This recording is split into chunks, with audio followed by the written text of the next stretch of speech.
The New Deal and the Displacement of the Morgans. It was not only through Benjamin Strong that the Morgans totally dominated American politics and finance during the 1920s. President Calvin Coolidge, who succeeded Rockefeller ally President Harding when he died in office, was a close personal friend of J.P. Morgan, Jr. and a political protege of Coolidge's Amherst College classmate, Morgan partner Dwight Morrow, as well as of fellow Morgan partner Thomas Cochrane. And throughout the Republican administrations of the 1920s, the Secretary of the Treasury was multi-millionaire Pittsburgh tycoon Andrew W. Mellon, whose Mellon interests were longtime allies of the Morgans.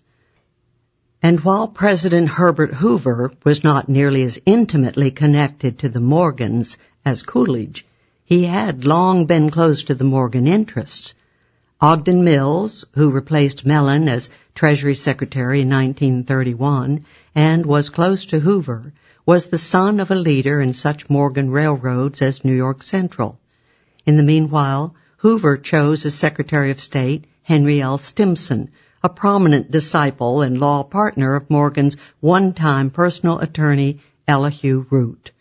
More tellingly, two unofficial but powerful Hoover advisors during his administration were Morgan partners Thomas W. Lamont, the successor to Davison as Morgan Empire CEO, and Dwight Morrow, whom Hoover regularly consulted 3 times a week.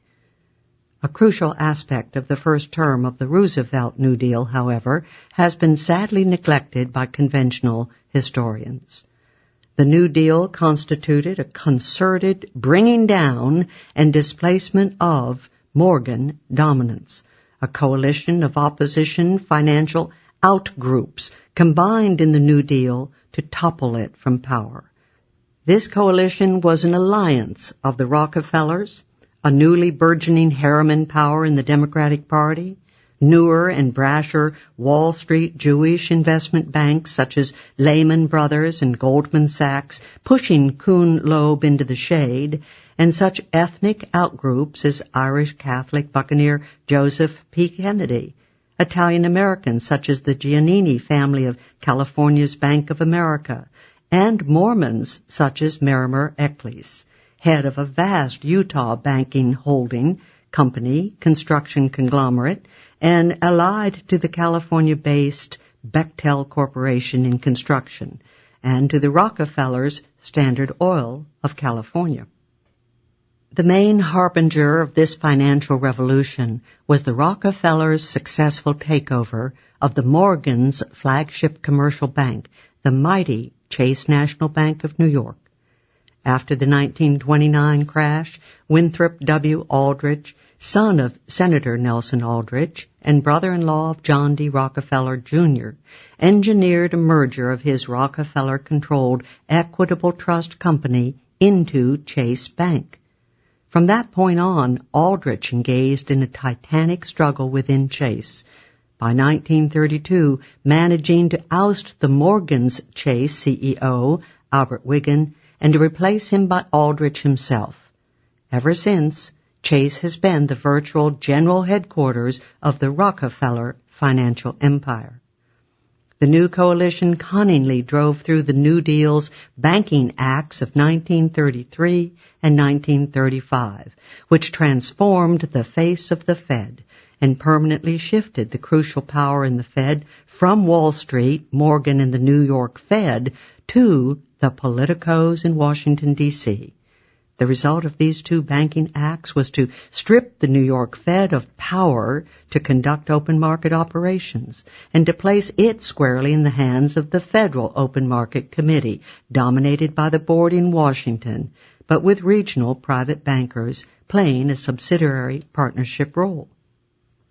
The other major monetary change accomplished by the New Deal, of course, and done under cover of a Depression emergency in the fractional reserve banking system, was to go off the gold standard. After 1933, Federal Reserve notes and deposits were no longer redeemable in gold coins to Americans. and after 1971, the dollar was no longer redeemable in gold bullion to foreign governments and central banks. The gold of Americans was confiscated and exchanged for Federal Reserve notes, which became legal tender, and Americans were stuck in a regime of fiat paper issued by the government and the Federal Reserve. Over the years, all early restraints on Fed activities or its issuing of credit have been lifted. Indeed, since 1980, the Federal Reserve has enjoyed the absolute power to do literally anything it wants, to buy not only U.S. government securities, but any asset, whatever, and to buy as many assets and to inflate credit as much as it pleases. There are no restraints left on the Federal Reserve. The Fed is the master of all it surveys.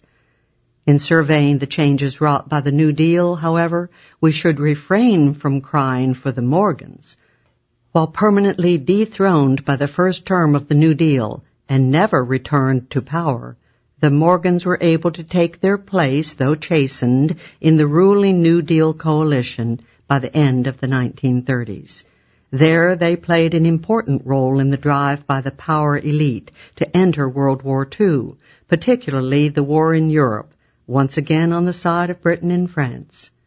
During World War II, furthermore, the Morgans played a decisive behind-the-scenes role in hammering out the Bretton Woods Agreement with Keynes and the British, an agreement which the U.S. government presented as a fait accompli to the assembled free world at Bretton Woods by the end of the war.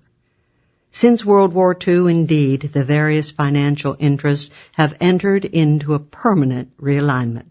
The Morgans and the other financial groups have taken their place as compliant junior partners in a powerful Eastern establishment led unchallenged by the Rockefellers. Since then, these groups, working in tandem, have contributed rulers to the Federal Reserve System. Thus, the present Fed chairman, Alan Greenspan, was, before his accession to the throne, a member of the executive committee of the Morgan's flagship commercial bank, Morgan Guaranty Trust Company. His widely revered predecessor as Fed chairman, the charismatic Paul Volcker, was a long-time prominent servitor of the Rockefeller Empire, having been an economist for the Rockefellers' Exxon Corporation and for their headquarters institution, the Chase Manhattan Bank. In a symbolically important merger, Chase had absorbed Kuhn Loeb's flagship commercial bank, the Bank of Manhattan. It was indeed a new world, if not a particularly brave one.